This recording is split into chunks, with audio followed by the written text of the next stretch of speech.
Warhammer 40K versus D&D miniatures. Two epic hobbies, but which one is actually better to paint? Are you after crisp sci-fi warriors or brutal battle scars? Or do you prefer mystically fantasy creatures full of unique textures? Today we're going to put these two worlds head to head and find out.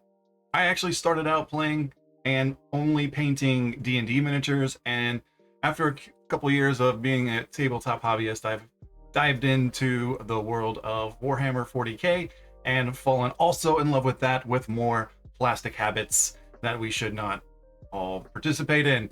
This video is going to be for beginners and hobbyists and anyone looking to try something new.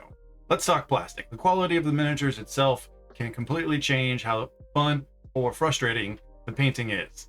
Warhammer 40K miniatures made from high quality plastic. Multiple part kits can be insane levels of detail, sharp armor plates, deep recesses, and dramatic posing. Requires assembly though, with some plastic glue, sometimes with dozens and dozens of tiny pieces. Yes, looking at you, Space Marine backpacks. They come unprimed, so you must prime them before painting them. Detail level exceptional.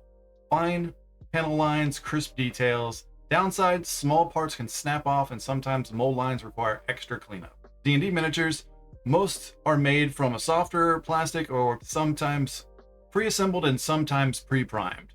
Details can be hit or miss. Some of the sculpts are fantastic, while others look like a melted can. And you really can't actually even say that no assembly is required, because now you have the framework kit that are basically the same thing as Warhammer. And if you've been in hobby stores last couple months, D&D models are starting to come slightly disassembled for better packaging, like they're disconnected from their base or like a wing or something you have to assemble on there. It may be like 2 or 3 glue points, but it's still not a complete model if you're comparing them to the old ones versus the new ones for D&D.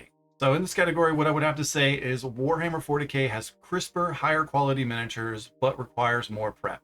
And the D&D miniatures are faster to get started, but sometimes lack those sharp details. The painting experience. That's supposed to be the fun part. Painting minis isn't just about how it looks, it's about the fun of the process.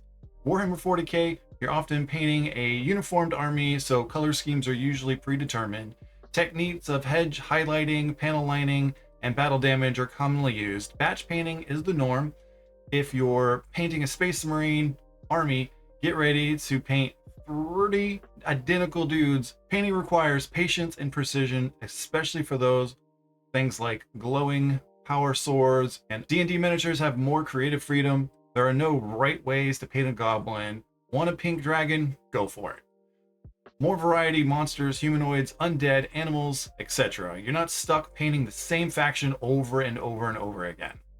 Generally painting some single minis rather than an entire army, which means you can experiment more. Dry brushing, washes, texture heavy techniques all work well with D&D models. So the verdict for this category is Warhammer is painting more structured but rewarding, and D&D painting is more relaxed and creative, making it a great way for casual painters. Playability and painting with a purpose. Why paint at all? Warhammer 40K miniatures are required to play. If you don't paint them, you're just pushing gray plastic around. Army aesthetics matter. People recognize a Blood Angels army by their red armor and orcs by their green skin. Fully painted armies look amazing on the tabletop and give a sense of pride when you play. D&D miniatures. Minis are not required, but many people use theater of mind tokens, online maps instead. Painting enhances role-playing. Having a hand-painted mini for your character means that it feels more personal. Sometimes you need a mini fast. If your player's suddenly fighting a beholder, you might just slap on some color on a mini and call it a day.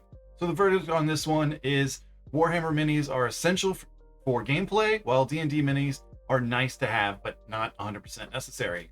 Cost of time and commitment. Realities of the hobby. Warhammer 40K is expensive. A single box of Space Marines can cost $60. A full army can run hundreds, if not thousands of dollars. Takes more time due to assembly, priming, and detailed painting.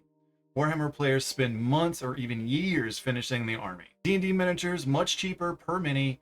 You don't get a box of unpainted D&D minis around $5 to $10. Time commitment is low, sensing they're pre-assembled and often pre-primed. You're usually painting one mini at a time and not an entire army. So for this category, The verdict will be Warhammer is expensive and time-consuming, but incredibly rewarding. D&D is cheaper and more casual, but may lack the same long-term satisfaction. All right, now let's bring this into a conclusion and my personal take. Which one is better? There is no wrong choice. It depends on what kind of painter you are. You want structure, challenge, the best detail, Warhammer 40K is for you. You want creative freedom, casual experience, D&D miniatures are the way to go. Personal preference, do you lean towards one or do you enjoy each or both for different reasons? What do you think? Do you prefer structure detail of Warhammer or do you prefer the creativity of D&D minis? Drop a comment. If you found this video informative, hit that subscribe button, like, and check out the other painting videos on my channel.